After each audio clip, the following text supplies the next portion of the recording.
Welcome back to the channel. If you are working on 3D modeling, one of the most essential tools you will need to learn is how to soften those sharp edges on your designs to make them look professional and realistic. In today's video, I am going to teach you how to chamfer edges in Fusion 360, a powerful and intuitive feature that will take your engineering projects to the next level. Whether you are creating a functional mechanical part or a sleek industrial design, chamfering is the way to go. If this guide helps you improve your design workflow, please take a quick moment to hit that like button and subscribe for more Fusion 360 tutorials. Let us dive right into the software. Once you have your body created, navigate to the top menu bar to start the process. Go to the Modify tab and scroll down until you see the Chamfer tool, then click on it to open the command dialog box. Now that the tool is active, you need to select the specific boundaries you want to modify. Simply click on the sharp edge or multiple edges you intend to bevel. As you select these edges, you will see them highlighted in your workspace.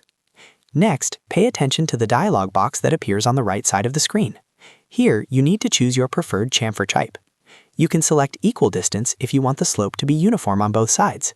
If you need a more specific profile, you can choose 2 distance to control the horizontal and vertical slopes independently, or select distance and angle if you want total control over the geometry.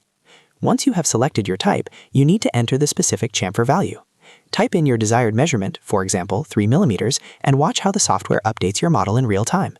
Fusion 360 gives you a live preview, showing you exactly how the beveled edge will look before you commit to the change.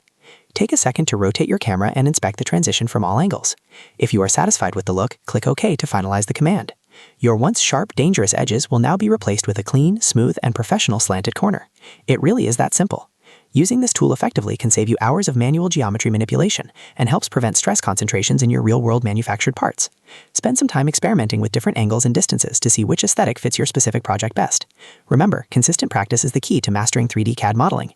If you found this tutorial helpful, do not forget to like the video and subscribe to the channel for more tips on mastering Fusion 360 in 2026. Thanks for watching, and I will see you in the next one.